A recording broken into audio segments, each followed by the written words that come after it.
2, 3, go!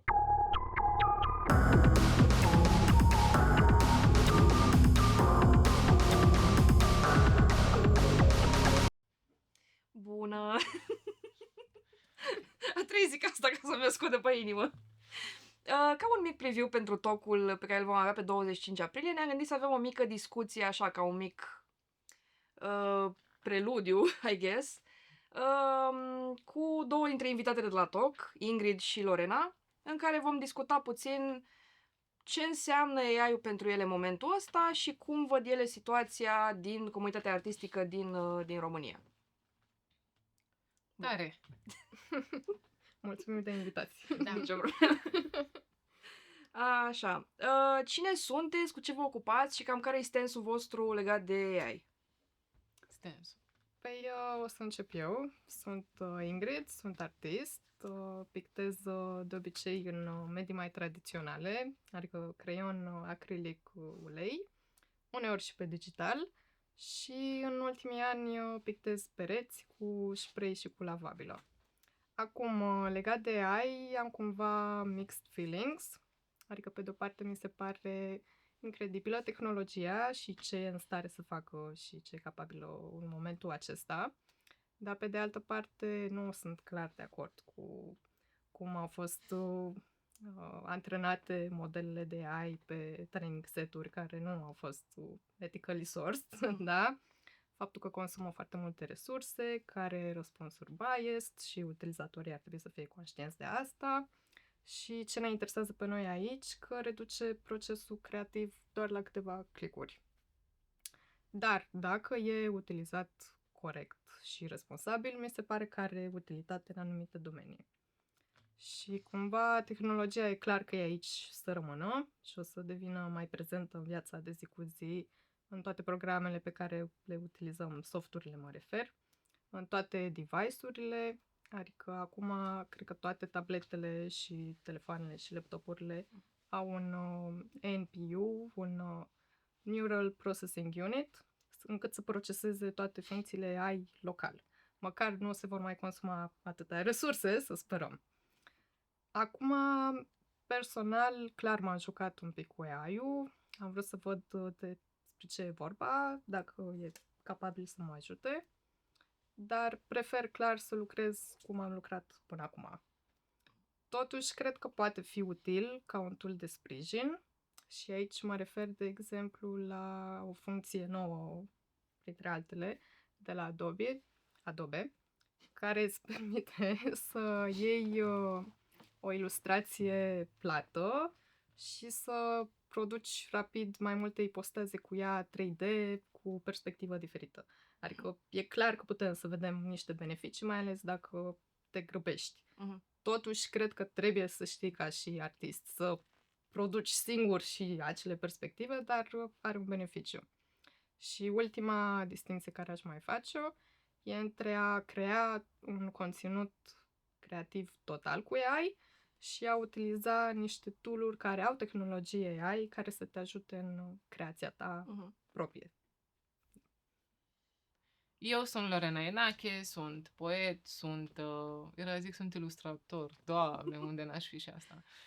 Sunt poet, sunt copywriter, m-am făcut copywriter ca să câștig din scris pentru că altceva n-a fost. Și organizez și evenimente de poetry performance, sunt consumator de internet, din păcate, până la ore târzii de noapte. Ce Hârlica poate să mă înțeleagă foarte bine. Și legat de AI din perspectiva unui om care scrie, care pare un skill mult mai ușor de stăpânit de mai mulți oameni decât desenatul, pentru că, hei, de învățat de scris cuvinte și de pus într-o ordine, am învățat-o cu toții. Eu mă simt foarte enervată. Mă simt foarte enervată de AI și o să mă concentrez în acest speech pe ChatGPT pentru că asta folosesc. Pentru toate celelalte pe Pinterest.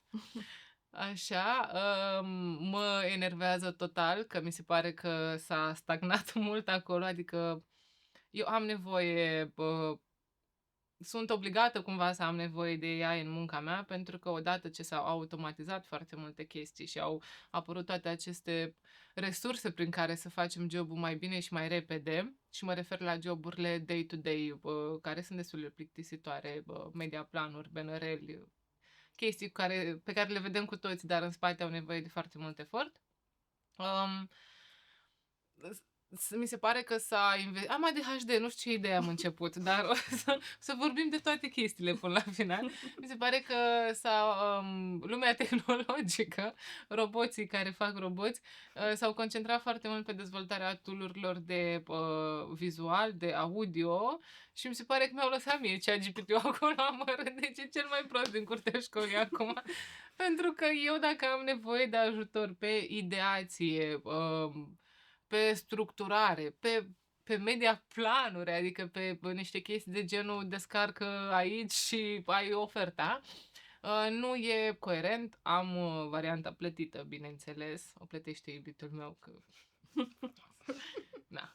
Așa, și nu e coerent, nu mă ajută când știu că îmi vine ceva și mă gândesc că n-am ceva de muncă și mă gândesc că, n-am de unde să apuc momentan proiectul ăsta, aș avea nevoie de niște startere, poate oameni de strategie n-au timp să-mi dea mie 2 startere pe ceva destul de micuț.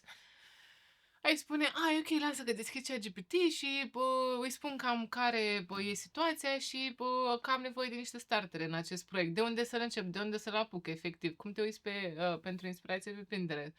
Nu, frate. Deci dacă nu te ai, zici că e Jamila când dă rețete și nu, că Jamila e ok. Deci că e toate gospodinele astea de pe internet care tu ai intrat să vezi cum se fac cornulețe cu nucă.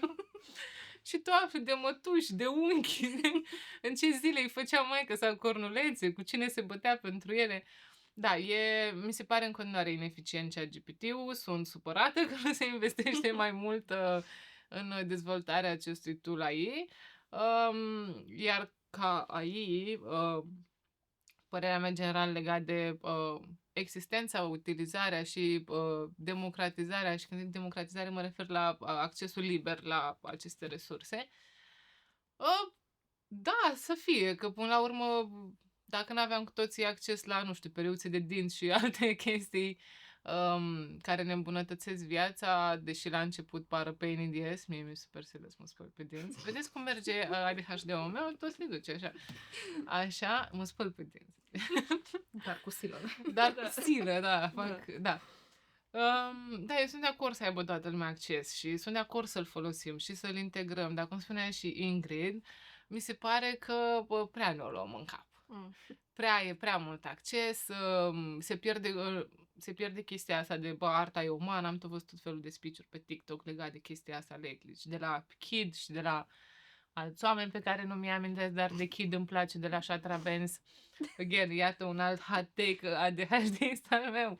Când făcea Shatra Benz cu sintetizatorul pe voce, toată lumea, nu se poate, trebuie să auzim vocea artistului. Acum când creăm artiști digitali complet de la zero, e ok, chiar dacă nu există o voce umană în spate pe care au sintetizat-o. Da, mi se pare că ne dorim prea mult să... nu eu, nu noi, gen, dar noi așa, ca oameni, ne dorim prea mult să punem AI să facă tot ce am putea face noi, când ar putea să fie efectiv în stânga sau în dreapta, nu trebuie să-mi ia mie locul. Și de asta cred că s-a ajuns și la momentul în care a intrat în artă. Pentru că toți vrem să fim artiști. Un pic de artist în tine îți dă o anumită validare, o anumită importanță, te face să simți mai bine. Când intri într-o cameră, tu ai secretul tău cu tine, tu faci o anumită artă și când cineva o să te întrebe chestii despre tine, o să fie interesant. Și cu toții am vrea să scriem, să creăm, să desenăm, ce mai fac artiștii, nu știu, scriu poezii în ciorbe, nu știu. Și da, cred că de asta suntem atât de entuziasmați de AI și îl băgăm până și în artă. Pentru că cred că la artă o să ajungem cu tocul ăsta la un moment dat. Nu doar am deschis about artă, m-am îmbrăcat expre în Petre Cămățu Stoian și aș vrea să rămână chestia asta pe toc. Pentru că e artistul care îi plăcea foarte mult lui tata și am vrut așa. Tata e viu, adică nu... Plănuiești să cosplayezi Petrică Mățu Stoian și la tocul de pe 25 aprilie sau o să alegi alt popular? Poate vine în Constantinenceanu, deși ăla nu îmi place foarte mult la voce. Petrică Mățu Stoian îmi place și cu vocea și cu are așa un mister cum ar veni. Are ceva de facă rău acolo și, na. Vedem, dacă e tematic, eu vin, nu e problemă. Da, vin. Cred că am terminat de vorbit. Da. Gen. Cred că putem Sigur, trece. da. Bun, mulțumim, Lorena. Chiar dacă ați atins așa cât de cât puțin, voiam să vă întreb acum mai targetat, cum vi se pare că s-au schimbat domeniile în care activați fiecare de când a apărut AI sau măcar de când a luat un aval mult mai mare? Zic eu. Zi? Zic eu, oricum puteți schimba gen. Am auzit de la... eu lucrez în publicitate și că am zis doar că sunt copywriter, cum ar veni. Lucrez într-o agenție de publicitate și am vorbit de curând cu o fată dintr-o agenție soră, agenției mele, care urma să ia o decizie dacă să mai rămână în creație sau să se ducă să muncească la o cofetărie, ceva, să facă ceva cu viața ei, să câștige bine. Pentru că în advertising la început joburile sunt shitty paid și nici nu vreau să intru, că nu-i despre asta. Cred că e Anyway. altă discuție acolo, da. Da. Da, e alt toc. Când data viitoare, n-am reținut data. Ai zis-o de 25 aprilie. 25 aprilie, da. Așa, și m-a întrebat dacă vreodată din poziția asta, din creație, ar putea să aibă și ea un job bine plătit, pentru că eu, având o experiență de 2 ani în plus, cred că și va să vadă unde poți să ajungi cu salariu. Nu ajungi bine. Bad news. Spoiler. Spoiler. Așa. Și a zis că a auzit, a fost la manager, ei a cerut de curând o mărire, și când zic o mărire e ca să, nu știu, și poate acoperi chiria, cum ar veni, singură, cum ar veni. Și managerul a încercat, s-a dus mai departe, un om foarte ok, îl cunoște personal, și s-a ajuns acolo sus, unde acolo sus s-a spus nu se poate și bine că ai venit și mi-ai zis ia nu mai angajați voi oameni de pe care fac această muncă, nu vreau să zic că poate Doamne ferește se uită, ia nu mai angajați voi pe această poziție, că până la urmă avem acest AI și poate să facă cel puțin jumătate din muncă și ea mai răros cu chestia asta. Ceea ce, pe fata respectivă a scârbit-o, pe mine m-a scârbit când am citit și v-am să zic de ce am zis această povestioară de 4 minute și jumătate cel puțin, e că cred că încep să fie mai puține resurse financiare. Cred că așa a influențat AI-ul, industria în care activez eu, resurse financiare mai puține și pe zona de producție, și pe zona de creație, și pe zona de strategie, și pe zona de media, scuze. Pentru că, ok, dacă într-o agenție mare, să zicem că este un ecosistem mai mare care are nevoie de mult mai multe finanțe și altă organizare și alt profesionalism, când vine vorba de freelancing, ceea ce bănuiesc că mai facem cu toții, să ne plătim chiria, cum ar veni, acolo angajatorul, cel care are nevoie de publicitate sau marketing, o să aibă chestia aia, știți, gândul ăla pe care l-aveam înainte cu, da, asta puteam să fac și eu, știi? Puteam să scriu și eu line-ul ăsta, sau puteam să aleg și eu aceste 2 culori pentru brandul meu, știi? Sau puteam să pun și eu litera asta și să fie un logo. Și acum, având AI-ul, o să simteți și mai îndreptățit să spună, dar chestia asta puteam să fac cu AI-ul, ok, nu o făceam în jumătate de oră, că poate mai exploram, dar până mâine terminam. Și cumva vine și zice, din milă și așa, din respect pentru umanitate, hai totuși să lucrez cu un om și eu oricum bag astea în AI ca să văd dacă sunt ok, că le verific, nu-i problemă, gen. Am întâlnit, am auzit, după ce îi dai variantele, le bag în AI să vadă dacă poate să scoată ceva mai bun totuși. Da. Și cred că asta e, cred că diminuează resursele financiare, cât sunt oameni dispuși să plătească pentru creație. Și cred că asta se întâlnește și în desen, o să zic desen, că tu ilustrezi și faci arhitectură, tu desene pe pereți. Da. Arta vizuală. Da.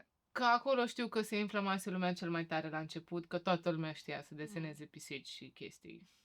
Da, asta, gata. Mai hot take. Sunt oripilată ce ne-ai povestit. Ceea ce e perfect. Hei, Da. puteam să zic atunci, de la început, să te inflamezi tare pe net. Dar m-am abținut.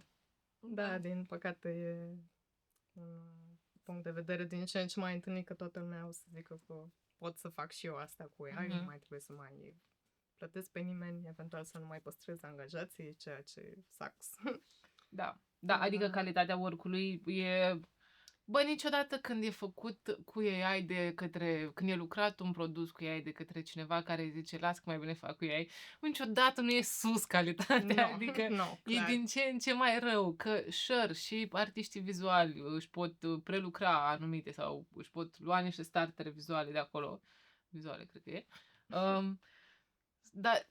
dar e altceva, Da, e iau niște uman, cunoștințe unghiul. Da. în spate, Da. exact. Nu, dar e din ce în ce mai rău când vezi că bagă în AI. Da. Gata, tac. Mie mi se pare că a fost așa ca un fel de injecție de fast creation content în sfera noastră, în sfera artei. Dar e bine că încă mai poți să-ți dai seama destul de lejer ce e făcut cu AI și ce nu. Și sunt clar trenduri care apar făcute cu AI-ul, care le consumăm și noi, ne-am întâlnit cu ele, le consumăm pe internet, sunt distractive, clar. Unele au așa o estetică alternativă care atrage sau poate îți provoacă vreo reacție că au elemente din pop culture, deci clar te asociezi cumva cu ele. Dar, in the end, AI-ul pierde toată esența procesului creativ. Tocmai asta e problema. Și... Sufletul. Exact, Da. exact. Și totul e redus până la urmă la niște biți de informație care sunt modificați, sunt transformați, puși la oaltă și ai un nou output.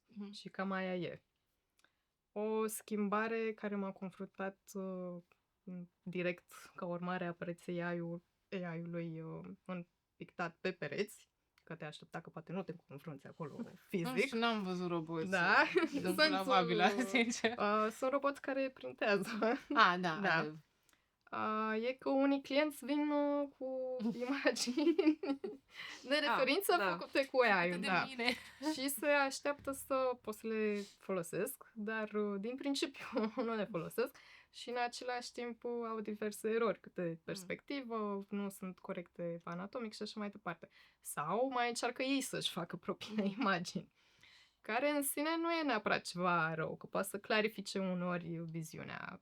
Să zicem că e destul de greu cu unii clienți să-l scoți ce-și doresc cu adevărat. Dar încerc să fac foarte clar faptul că este doar un punct de pornire și după urmează un proces creativ, artistic, adevărat. Ai fost angajată, efectiv. Da. Spuneți-mi voi, apropo de toate chestiile astea cu care v-ați întâlnit, mai ales Lorena, care ne-a povestit aici o întreagă... Eu mai stau, nu e ok. Așa. Mai am. Că bănuiesc că AI-ul fiind dat de prezent în viețile noastre, adică eu ce obțin îmi pun întrebări destul de des, mai ales în momentul în care lucrez. Întrebări, despre, nu știu, procesul creativ, mă întreb, oare chestia asta, is it worth it, is it not? Care e cea mai frecventă întrebare pe care vă puneți legată de AI? Păi, pentru mine cea mai arzătoare întrebare e când o să apară următoarea versiune de AI, pentru care output-ul vizual nu o să mai fie de distins față de ceva real. Și cred că din punctul ăla încolo va fi și mai scris toată situația. Curiozitate. Așa, da. Curiozitate, pentru că e clar că tehnologia o să meargă în punctul ăla. Și un pic de frică, da. Adică deja oamenii nu sunt foarte capabili să-și dea seama ce e adevărat și ce nu e adevărat. Și s-ar putea să ducă totul. Da, dar nici eu. Adică mai ales să iai un poze, mi-o cam iau și eu de foarte multe ori în care îmi dau seama că, ok, cineva o să-mi fure cardul la un moment dat, da. Da. Dai seama încă un pic așa, trebuie să te uiți atent. Da. Scuze, mi s-a părut foarte amuzant. Adică simt că o să fiu, știi cum sunt bunicii băia pe care îi sună de la bancă și trebuie să le plătiți 1000 de lei. Adică cred că așa o să fiu cu pozele AI, adică, da. Da, tocmai și există categorii care sunt mai vulnerabile la chestia asta. Ciocârlica. Da, eu. Ea e categoria vulnerabilă. Da. Poate fi oricine. Da, poate fi oricine. Chiar am lucrat un proiect în acest sens de curând. Da. De a păcăli oamenii cu AI-ul? Nu, de a nu te lăsa păcălit de acest schemări. Nice. Anyway, nu e despre munca mea aici. Pot să zic? Sau... Da, te rog. Oricum vreau să te completez, adică nu latur așa pe lângă. Întrebarea era la ce mă gândesc eu cel mai des când vine vorba de AI. Da, care e cea mai frecventă întrebare pe care ți-o pui? Funny că crezi că stau să mă gândesc eu așa intens la Poate nu te chestii. gândești, acum da, fiecare cu... Nu e nicio Da. apărare. Nu, sincer nu-mi pun... Întrebarea e când o să apară o versiune de ChatGPT mai bună. Sincer, asta e o întrebare, dar nu mă apasă nici într-un caz. Nu îmi pun nicio întrebare. Eu sunt ok. Încerc să n-am sentimente de-astea când o să vină momentul în care nu o să mai distingem nici măcar cei care au ochiul antrenat. Mm. Eu îl foarte antrenez, când se vede așa. Că legat de întrebarea anterioară cu poți să-ți pierzi pâinea, poți să nu mai ai validat, poți să nu mai fii valabil în fața clientului când vorbești cu el. Nu știu, adică ați înțeles ce am vrut să zic, da.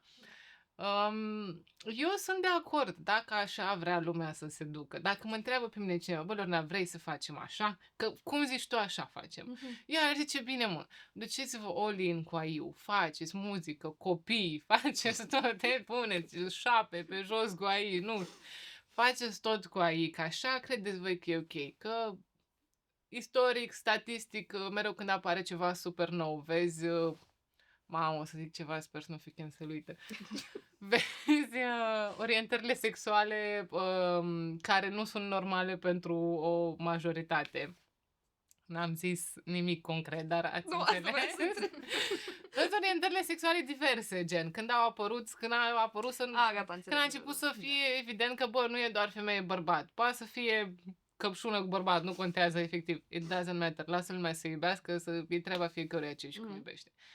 Da, și atunci au tot, și suntem în continuare, cel puțin la noi în țară, că suntem un pic mai în spate, trebuie să fie niște picuri de astea, super, și lumea să se super agite pe parte și pe parte lumea să se lupte. Ca niște războaie, doar că nu ne mai batem, nu ne mai dăm cu scutul în cap. Nu suntem scheleții aia de pe TikTok care...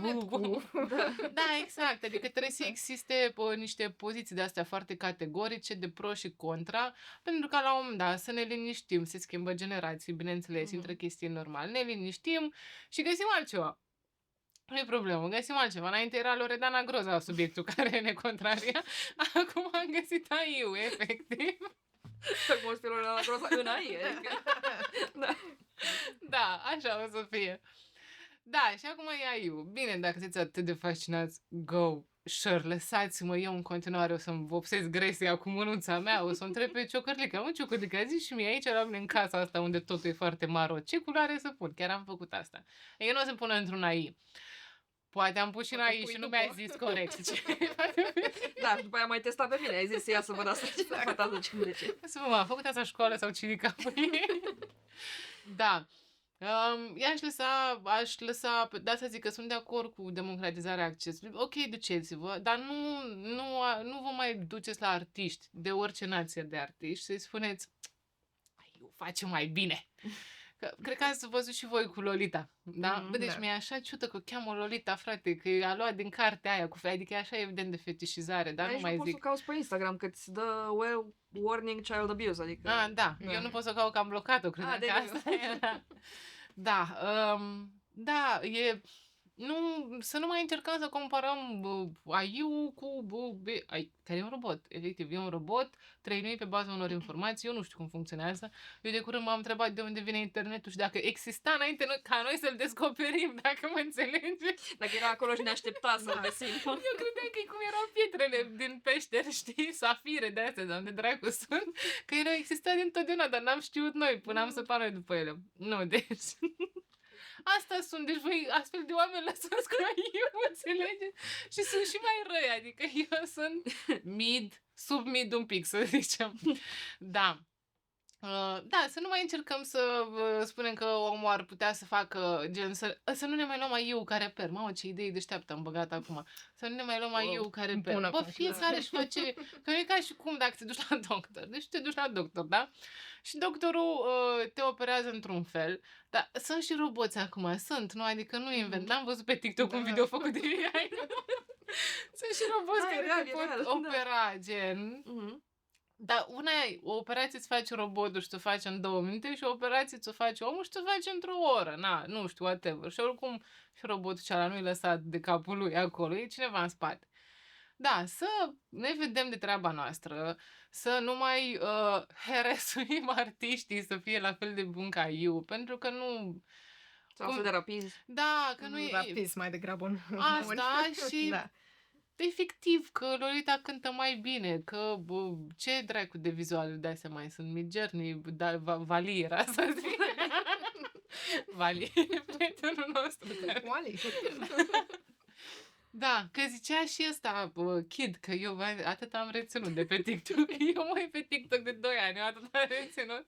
Îmi place Kid, adică chiar nu-mi place Kid. Zicea că, și am mai văzut chestia asta preluată sau gândită și am văzut video mai târziu. Că arta pe care o facem noi, de orice nație, again, tatuaj pictat în cerneală în contează, aia vine dintr-un suflet, dintr-un suflet. Niște emoții, niște stări, niște chestii. Eu nu o să aibă asta niciodată, oricât de tare la idei noi. Ori suntem noi prea limitați acum să ne gândim că ar putea avea. Se Nu poate. știe, da. Sure, se poate, dar în acest moment nu, cred că așa poți să le explici la oamenii ăia care vin și zic că Lolita cântă mai bine. Nu are, nu... Că mie de asta îmi place Petrică Mâțu Stoian. Că el zice dintr-o poveste, din ceva, mai știi? ales că nu poți să-mi zici că un avatar Saki de etnie romă, că un avatar nu are o etnie. Bă, nu, e un fetiș femeia aia. Știe ce înseamnă să fii de etnie romă, adică, na. Da. Atât am vrut să zic. Nu știu dacă am zis ceva cap-coadă. Eu vă recomand să nu tăiați, că dacă tăiați, nu o să le lipiți. E perfect, da. Da. Bun, păi ultima mea întrebare ar fi de ce credeți voi că ar fi important acest talk de pe 25 aprilie? Păi cred că oferă o voce comunității și asta e cel mai important. Și, fiecare artist, fiecare om, indiferent de ce tip de artă face, are propriul lui background, propria viziune, propriile idei, valori și așa mai departe. Propriile nevoi pentru care muncește să și le plătească. Exact. Și cred că o discuție pe acest subiect și această tehnologie care ne afectează pe noi și ca consumator, cât și ca artist, ca om care creează, e importantă și sper să faciliteze un dialog sănătos și un schimb de idei bune și de experiență până la urmă și de viziuni diferite. Făcute cu AI. Da, sau nu. Până la urmă, fiecare, cum ai zis și tu, fiecare e liber să-și aleagă ce vrea să facă, cum vrea să facă. Dar să ne dați în pace. Poți să rămână acolo. Da. Faceți ce vreți, dar la casa voastră, domnule. Da. Simt că suntem în discursul cu pro-gay și contra-gay. Suntem un spike-ul ăla, cum ai zis tu. De normal, când apare ceva nou, să fie o reticență și, oamenii să fie mai mult sau mai puțin cu dar noi suntem contra acum, vedeți? Funny, gen, când a apărut gay, nu era mai pro, nu? Eu de asta v-am pus întrebarea de mai devreme cu la ce, adică care e întrebarea pe care vă puneți și mai des, pentru că întrebarea pe care mi-o pun eu cel mai des și scuze că acum am ducem înapoi. Că nu trebuie să mă trebuie. Întrebarea pe care mi-o pun eu cel mai des e fix asta, oare nu sunt eu boomerul din situația asta și nu mă opun eu, dar în același timp, deci trebuie să fie tot timpul la fel, de ce, adică... Păi nu, fiecare are propriile filtre, adică ăia se speriau că o să vină să le învețe copiii să fie gay și o să-i violeze noaptea în somn, efectiv. Tu te sperii că îți ia bucuria de a face artă, efectiv, că nu o să mai pentru cine să o faci aia, că nimeni nu face pentru el, nu suntem Van Gogh cu toții să stăm în poduri și... Da. Fiecare are propriul filtru și propria nevoie, e normal să fii boomer uneori. Da. Dar în orice caz, spune-ne, Lorena. Da. De ce crezi că e important talk-ul E important pentru că dacă reușim să scoatem video ăsta fără psihedelice pe tine, e foarte important să fie și văzut. Dacă Cosmin chiar a reușit să-ți facă bluzița corectă. Da. Și cred că e important pentru noi, că noi lătrăm aici, noi vorbim, noi râdem, ne distrăm, dar gen chestia asta nu se ajungă niciodată la tata. Nu folosește AI-ul, dar... Eu trimitem, adică... Nu, stai liniștită. Stai liniștită. De fapt, poate ar trebui totuși să-i trimiteți. Da. Tăiem doar pe tine ca să... Da, ca să creadă... Poate mă confundă și la voce. Lăsați aici de la mustață și îmi puneți o mustață, vă rog. Da, e important pentru noi că, iată, ne adunăm să vorbim și nu ieșim cu furcile. Că am putea să ieșim cu furcile, am putea. Asta am făcut pe internet, toți artiștii când i-am dat bloc Lolita Cercel. E o furcă digitală, cum ar veni. S-a rezolvat ceva? Nu. Nu, pentru că baza de urmăritori e mai mare decât baza de neurmăritori. Da, nu, chiar a câștigat follower, adică e... Da, whatever. Da, e important să blătrăm între noi și să ne spunem părerile, că uite, ce am mai auzit la Ingrid, ce am mai auzit la tine, tu te panichezi că ești boomeriță. Story of my life. La Adică. nu mă gândesc așa de mult, dar dacă aș mai gândi și eu 2 minute un pic, mai penal. Așa ajunge acolo.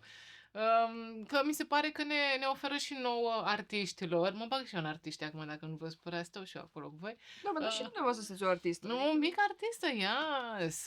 Mă bag, celălalt, ce raftul de mai sus, ne oferă o anumită siguranță și un anumit confort, că vorbim așa între noi, bă, frate, tu ești panicat? Da, Exact. și eu sunt panicat. Deci e normal. Panicați împreună, e perfect. Vezi că mai râdem, mai glumim, adică nu e ciuma neagră, nu, era Black Pest sau cum era. Era ciuma neagră, da. Mamă, am văzut un TikTok legat de asta, foarte amuzant. Da. Ne auzim după. Nu, pentru e foarte politically incorrect, da. Sper că e făcut de AI și nu un om a făcut așa ceva, chiar sper. Da, cred că efectiv asta e, gen, ajută în comunitate, la liniștire. Bă, suntem mai chill totuși, că noi oricum când ne ducem acasă. Oh my God! Dar așa împreună ne vedem, suntem oameni, ne auzim. Noi suntem oameni, gen, dacă vreți am un coș, mi-am spart un coș aici, gen, eu n-ar putea avea niciun coș înainte unui interviu. Și ne arată că mai sunt și alții ca noi și că we can actually talk about this. Păi, și dacă nu merge și nu merge, ziceți voi în ei care poate să, nu știu... Exact. And on that note, da, vă mulțumesc, doamnelor. This was fun. Sper să fie la fel de fun și la tocul de pe 25 aprilie, unde o să fim și mai mulți, deci clar o să fie nebunie. Și pe dumneavoastră, bineînțeles, vă așteptăm pe 25 aprilie la One Up Gamers Pub cu doamnele și cu câțiva alți invitați pe care îi vom anunța pe parcurs. Fie că ești AI sau om, poți să vii. Mă rog, dacă ești AI, vii pe USB, nu știu pe ce vii, da. Am adus și eu 3 prieteni cu mine de-i fac. Ok. Bine, mulțumim.